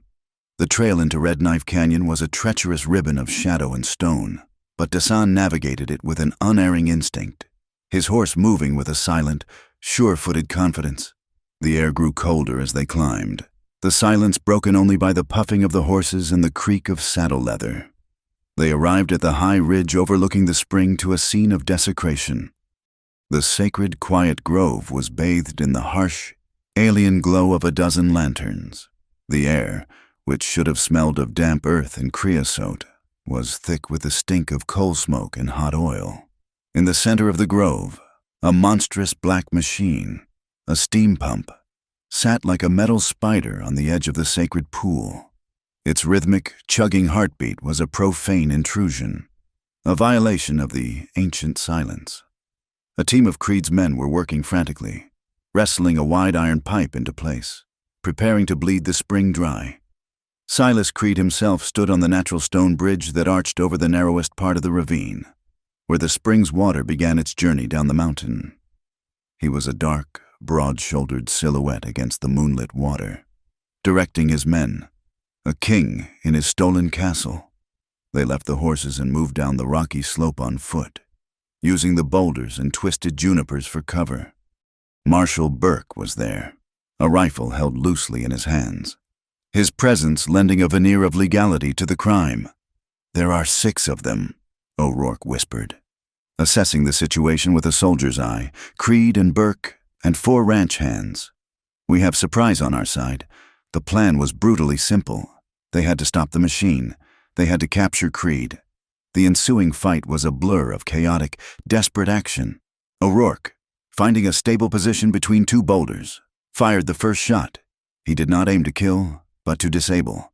His bullet shattered the main steam gauge on the pump, and the machine died with a great, shuddering hiss of escaping pressure. The ranch hands, startled and confused, returned fire wildly, their bullets sparking off the rocks. Miguel, roaring with a rage that was almost biblical, charged from his cover, ignoring the gunfire, and slammed into 2 of the men at once, his massive frame sending them sprawling. In the confusion, Dasan and Eliza made for the stone bridge. That was where Creed was. That was where the fight had to end. Creed saw them coming, his face twisting into a snarl of pure hatred. He drew his pistol and fired, the shot echoing like a thunderclap in the narrow canyon. Dasan pushed Eliza behind him, the bullet whining past his ear. Then he was on the bridge, moving with a speed that defied belief. He closed the distance before Creed could fire again. The fight became primal, a desperate struggle on the narrow, slick span of rock. The stones were wet with mist from the spring, treacherous and slippery. Below them, the water churned, black and cold in the moonlight. Creed was bigger, heavier, a bull of a man who fought with brute force. He threw a punch that would have shattered a lesser man's jaw, but Dasan flowed under it, his movements economical and precise. He used Creed's own momentum against him, turning a clumsy lunge into a spinning fall that sent Creed crashing against the edge of the bridge. For a moment, they were locked together, a tangle of limbs, straining for advantage on the precipice. Creed's fingers clawed for Dasan's throat, his face a mask of purple rage. Dasan, with a surge of strength, broke the hold and drove his elbow into Creed's side. The larger man gasped, the air driven from his lungs. Dasan drew the knife from his belt, its blade a sliver of moonlight. He had Creed pinned, the point of the knife pressed against the thick column of his throat. The world seemed to fall away. All the years of injustice, the memory of his fallen brother, the desecration of this sacred ground, the threat to Eliza, all of it coalesced into a single, burning point of rage. It would be so easy. One quick movement, and it would all be over. Creed's eyes were wide with terror, finally understanding that his money and his power meant nothing here. But as Dasan looked into the face of his enemy, he saw not a monster, but a pathetic, grasping man. And he heard Eliza's voice in his memory, her quiet belief in a justice that was better than mere vengeance. To kill Creed would be to become him, to answer violence with more violence. It would be a victory for the rage, but a defeat for the soul. He pressed the blade just hard enough to draw a single drop of blood. "You will not die here," Dasan said, his voice a low, cold whisper that was more terrifying than any shout. "You will live. You will stand before a judge, and you will answer for what you have done." It was in that moment of moral triumph, that instant of chosen mercy, that the second betrayal came. Marshal Burke, who had been driven to cover by O'Rourke's fire, saw his opportunity. His benefactor was defeated, their enterprise in ruins. With a snarl of desperation, he rose from behind a rock at the far end of the bridge and raised his rifle, taking careful aim at Dasan's exposed back. Eliza saw it. She screamed his name, a raw, terrified sound, and from the shadows of the canyon path, a figure burst into the moonlight. It was Nora, driven by a desperate, newfound courage and a need to undo her past cowardice. She had followed them.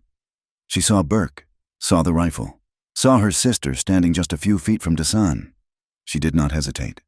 With a cry, she launched herself at Eliza, shoving her sister with all her might. Eliza stumbled and fell to the hard stone of the bridge just as Burke's rifle cracked. The bullet, meant for Dasan or Eliza, tore through the space where Eliza had been standing. Nora cried out, a sharp, piercing sound, and clutched her arm, a dark stain spreading across the sleeve of her dress. Before Burke could fire again, another shot rang out, sharp and precise. It came from O'Rourke's position. The marshal screamed, a high, thin sound of agony, and his rifle clattered to the ground as he collapsed, clutching a shattered leg. Silence fell, broken only by the gurgle of the spring and Nora's pained whimpers. The fight was over. Silas Creed, his face a mask of disbelief, was a captive. Marshal Burke lay moaning on the ground.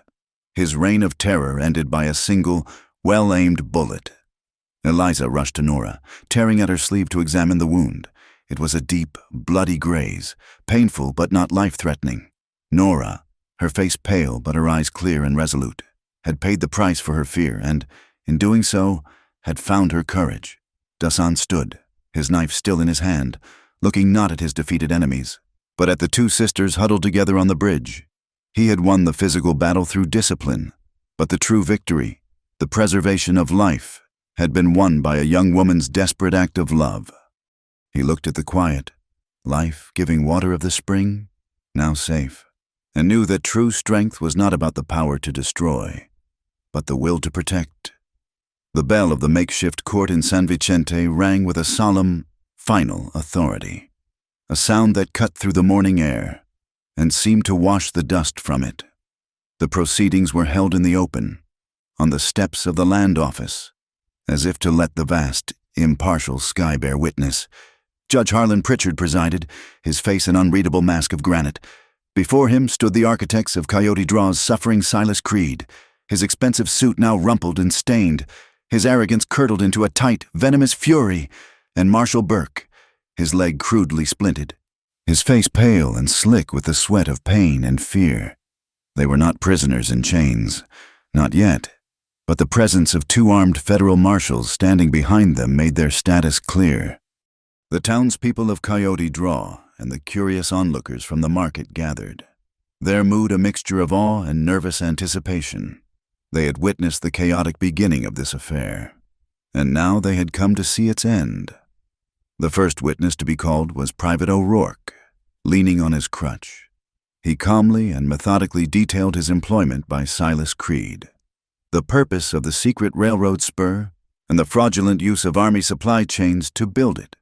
When he produced the official requisition order with its forged Army seal, a document Eliza had given to the judge's clerk, a low murmur ran through the crowd.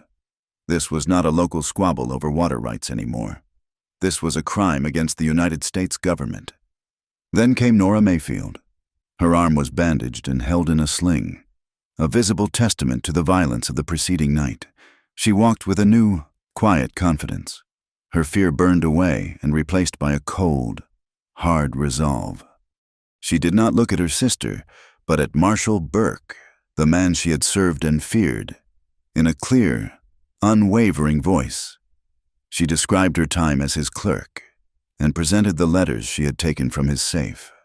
As the judge read Creed's damning instructions for framing Dasan, Burke seemed to shrink, his bluster and authority collapsing into the pathetic figure of a common criminal. Eliza was not called to testify. Her forged ledger and fabricated stories were not needed now. The truth, hard and undeniable, had been brought into the light. Judge Pritchard then called for the final witnesses regarding the matter of the land itself. Sister Agnes stepped forward, her small frame radiating an unshakable moral certainty. She presented not a copy, but the original treaty of 1869, its territorial seal still intact. She explained how it had been entrusted to the fort's first chaplain for safekeeping in the chapel, a sacred promise kept in a sacred place. The judge examined the parchment, his expression unreadable, but the marshals noted the slow, deliberate way he handled the document, the respect he gave its age and authority. Then, a path was cleared through the crowd. Two men walked forward. One was Dasan, moving with his familiar, quiet grace, his face calm and serious. The other was an elder, a man whose face was a beautiful, intricate map of a long life lived under the sun and stars. His long gray hair was tied back with a simple leather thong, and he wore a necklace of turquoise and silver that spoke of both spiritual and earthly wealth. He was Hastian Joe, a respected singer and elder of the neighboring Navajo, a man whose people had shared the desert and its wisdom with the Chiricahua for generations. Dasan had sent a rider for him, knowing that his voice would carry a weight that no white man's court could ignore. Hastian Joe did not speak of laws or deeds. He spoke in his own language, his voice a low, melodic chant, while Dasan translated, his own voice giving the ancient words a quiet, respectful gravity. The elder spoke of the water, not as a resource to be owned, but as the lifeblood of the Mother Earth. He told of the generations that had come to the spring to pray, to heal, to mark the seasons and the passages of life. He explained that the water was a gift, and to steal it was to steal a piece of the Creator's own heart. His testimony was not evidence. It was a prayer, and it settled over the crowd, silencing the whispers, shaming the greed that had brought them all to this point. When he was finished, a profound silence held the square. The chink of a spur, the cough of a nervous man, were the only sounds. Judge Pritchard looked at Silas Creed, his eyes like chips of ice. Silas Creed, you and your associate, Mr. Burke, will be remanded into the custody of the United States Marshals Service.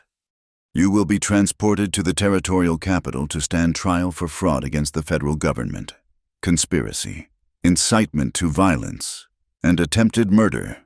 He banged his gavel once, the sound a sharp, clean crack, like a breaking bone. This hearing is concluded. As the marshals led the two men away, Creed shot a look of pure, undiluted hatred at Eliza and Dasan, a silent promise of a vengeance that would never come. Burke did not look at anyone, his eyes fixed on the dusty ground. The judge then addressed the crowd, his voice carrying to the furthest edges. By the authority of the Treaty of 1869, a binding and legal document, I hereby declare the land known as Coyote Spring and its surrounding grove to be the protected, sovereign ceremonial ground of the Apache people. He paused, letting the words sink in. He then looked toward the people of Coyote Draw. However, I also recognize that the town has come to depend upon the water that flows from this spring. Therefore, I am ordering the establishment of a conservation and use pact, a council, consisting of a representative from the town, a representative chosen by the Apache, and a federal agent will be formed to ensure the fair and sustainable sharing of this vital resource. The water belongs to the land, and the land must provide for all who respect it. It was a judgment of profound and unexpected wisdom. It did not declare a winner and a loser. It created a partnership, a shared future built on the ruins of a shared threat. In the aftermath, as the crowd began to disperse, the healing began. Eliza found Nora standing alone, her face wet with silent tears. Eliza went to her, and for the first time in weeks, she put her arms around her younger sister. "I was so scared," Nora whispered. "I am so sorry." "You were brave," Eliza said, holding her tight. "You were the bravest one of all." The people of the town, their faces a mixture of shame and relief, surrounded Miguel. They had stood by while his livelihood was threatened, and now they offered their hands, their tools, their time. His forge would be rebuilt. They promised, stronger than before. He accepted their offers not with bitterness, but with a quiet, dignified nod. The first small step in mending the torn fabric of their community. That evening, as the sun began to set, casting long, peaceful shadows across the street, Dasan returned to Coyote Draw. He did not come alone. He carried the old, silent drum from Fort Willow. He walked to the center of town, to the well, the place where the conflict had begun. The townspeople came out of their homes and businesses, drawn by a quiet curiosity. They watched as he set the drum down. He did not speak. He simply began to play. At first, the rhythm was slow, hesitant, the sound of a voice that had not spoken in a very long time. Then it grew stronger, more confident, a deep, steady heartbeat that seemed to emanate from the ground itself. It was the rhythm of the rain, the pulse of the running deer, the sound of the earth breathing. It was a sound that spoke of a history far older than their small, dusty town. He played for a long time, his eyes closed. He was not playing for them, but for his ancestors, for his brother, for the spirit of the water. When he was finished, he opened his eyes. He looked at the faces of the people watching him, faces he had only ever seen contorted by suspicion or fear. Now, they were filled with a quiet, uncertain respect. He had invited them not to a ceremony, but to simply listen, and in that listening, a new understanding was born. As the last light faded, a man in a dusty but well-tailored suit approached him. He introduced himself as a deputy from the territorial governor's office. He had been sent to observe the judge's ruling. "Mr. Greyhawk," he said, his tone respectful, "your actions and your testimony today have been noted. The governor is establishing a new commission to arbitrate water disputes throughout the territory. Disputes like the one you just resolved. He believes such conflicts will only increase as more settlers arrive. He would like to offer you a position on that commission, as a mediator, a bridge between your people and ours." Dasan looked at the man, then at the silent drum, then toward Eliza's small shop, where a warm light now glowed in the window. He had spent his life caught between two worlds, trusted by neither. Now, the white man's world was offering him a formal role, a title, a place at their table. He had fought for justice, not for a position. He had fought for a small piece of sacred ground, not for a seat of power. "I will consider it," Dasan said, his voice giving no hint of his thoughts. He was a man of the earth, not of the committee room. He was wary of their papers and their laws, even when they worked in his favor. For now, he had won back the heartbeat of his land. That was enough. 1 year later, the rain returned to Coyote Draw. It was not the violent, scouring wind of a dust storm, but a soft, steady, life-giving rain that fell from a pearl-gray sky, turning the red dust to a dark, rich loam. The sound of it drumming on the new tin roof of Miguel Ortega's rebuilt smithy was the sound of a promise kept. The town had been reborn, not in a flash of sudden prosperity, but in the slow, deliberate way a desert flower blooms after a long drought. The water pact, administered by a council that included Dasan, had worked a quiet miracle. The well never ran low, and a small, shared irrigation ditch now fed a patchwork of kitchen gardens behind the houses, their green a defiant splash of color against the red earth. The heart of the new Coyote Draw was no longer just the well, but the small enterprise that had grown up beside it. The sign on Eliza's old shop now read, "Mayfield Greyhawk Postal. Provisions. Cider press." Inside, the space had been expanded. On one side, Eliza still managed the mail and sold dry goods. Her counter a place of quiet gossip and community news. On the other side, the heavy, sweet smell of apples filled the air. A magnificent iron press, a masterpiece of Miguel's new forge, stood ready. It had been Nora's idea, seeing the gnarled but determined apple trees that grew in the canyons. She had suggested they could be a source of income, a way to build something new for all of them. Now, she managed the accounts, her natural sense of order finding its purpose. Miguel kept the press in perfect repair, and Dasan, using his knowledge of the land, negotiated with local homesteaders and his own people for the best of the wild harvest. They were a family, not of blood, but of shared hardship and mutual respect. Dasan's life had changed in ways he could never have imagined.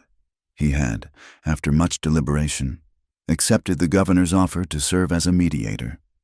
He traveled the territory, a quiet man who listened more than he spoke, his presence a bridge of trust between the suspicious white settlers and the wary native tribes. He never wore a suit or a badge, only the familiar buckskins of his people. His authority came not from a government paper, but from the hard-won respect of those who knew he spoke the truth. He had not lost himself by stepping into their world. He had simply made the world a little bigger, a little more just. On a warm afternoon in late autumn, when the cottonwood leaves had turned a brilliant, shimmering gold, the town gathered beneath its ancient branches. It was the same tree that had once witnessed an ugly accusation and a town divided. Today, it would witness a union. There was no preacher in a black coat, no formal procession.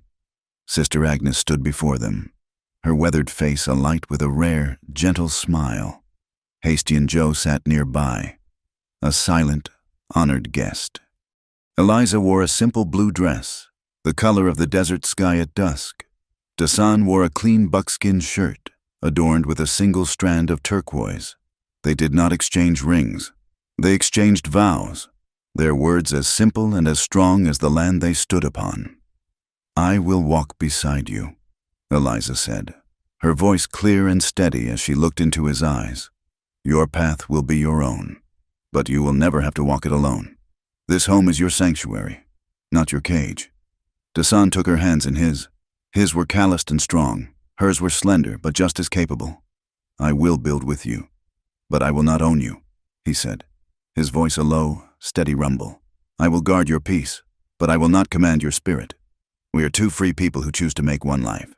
The town watched in a profound, respectful silence. They were witnessing the foundation of their new community, a bond built not on conquest or ownership, but on a partnership as elemental as the rock and the water. That night, they lay together in the quiet of their small house, the house Eliza had fought so hard to keep. The late-season rain, the first of the coming winter, began to fall, a soft, steady drumming on the tin roof.